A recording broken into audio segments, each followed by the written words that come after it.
Carolina. Sometimes you just have to go where you're needed. Yeah, absolutely. You know, and they are here.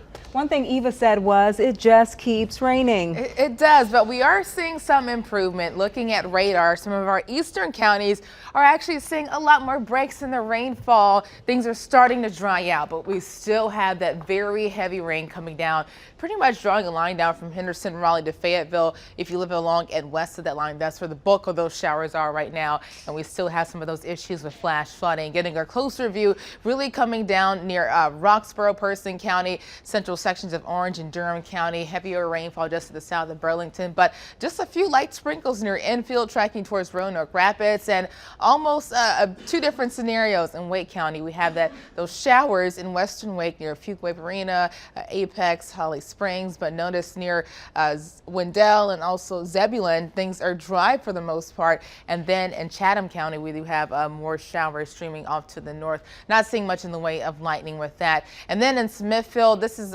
something that we like to see right now, just a little light rain after they picked up over a foot of rainfall over the past few days, and more the same in Goldsboro. Farther to the west, really coming down in Southern Pines and Carthage, Barbecue, raining in Spring Lake, and then also heavier showers in Rayford, Laurinburg, also raining in Lumberton, and then we still have that coming down in Fayetteville, and flash flooding is an issue for you in that area too. In Sampson County, just a few spotty showers lifting to the north, and this is where we had a tornado warning earlier this afternoon, but that has expired. Here's a look at the latest flash flood watches and warnings. We still have those warnings in effect stretching from Orange County all the way down towards Robeson and Sampson County. That means flash flooding is likely in these areas shaded in red, and we still have a flash flood watch as well.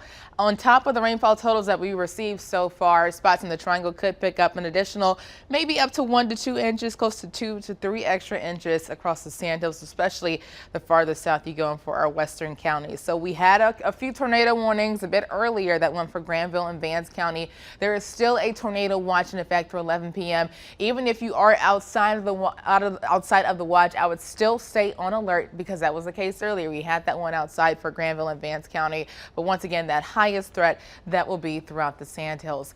Here's a look at some of those rainfall totals for Florence in general. Pittsburgh picked up just shy of 5 inches of rainfall. Similar conditions in Bunn. Wake Forest 4.6 inches, about 4.5 in Chapel Hill, near 4.5 in Whispering Pines. In Rayford, close to 10 inches, 7.5 in Clayton. New Hope 6.7 at RDU, 5.5 and about 5 inches in Cary. For Mount Olive, 20 inches of rainfall. That was the case near Indian Springs. Southeastern Johnston and Southern Wayne County really got the brunt of those high totals. In Benson, 13 inches, near 13 in Hope Mills, 13.2 in Goldsboro, and 12.3 in Fayetteville.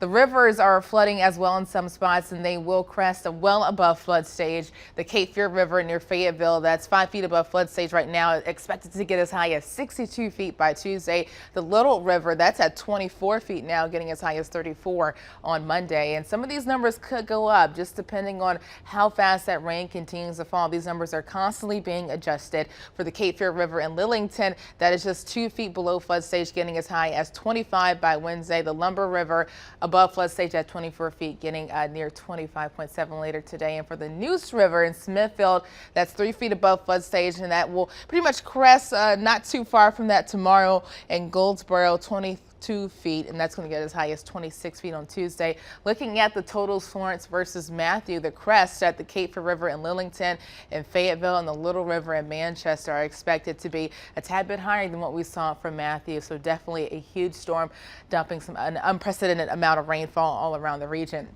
Those showers will continue to lift to the north, especially for our western counties. Still can't rule out a few isolated sprinkles along I-95, but we'll see that heaviest activity along and west of the line from Henderson, RDU down to Fayetteville. By tomorrow morning, we'll have scattered rain around, and we're going to see scattered showers throughout the entire day, but we'll see more breaks. It's not going to be that widespread, steady rain all day. And then actually some of that rain could get a little bit lighter in intensity, especially throughout Monday afternoon and Monday evening. And check out Monday Monday around 9 p.m. looking at a lot more cloud cover and a lot less green. Looking at Monday, we'll have that low pressure associated with Florence lifting off to the north, moving throughout West Virginia. That will continue to pull away from us, already gaining speed. It was moving very slowly over the past few days, but that is picking up. We'll see that moving out, and then we'll have high pressure moving in. That will dry things out. That sinking air associated with high pressure leading to limited rain chances. Looking at what else is going on in the tropics, this is another big question. People were already weary of Florence, wondering what might be down the line. But in the Caribbean Sea, we do have an area low pressure that was Tropical Storm Isaac, but that has weakened. And then good news farther out, Helene and Joyce, those were tropical storms as well, but those have both weakened as well to tropical depressions. Current wind gusts are not as bad compared to the past few days, just regular winds around RDU, Lewisburg, Smithfield. Gusting as high as 17 in Roxborough, 25 in Southern Pines, and 25 in Fayetteville.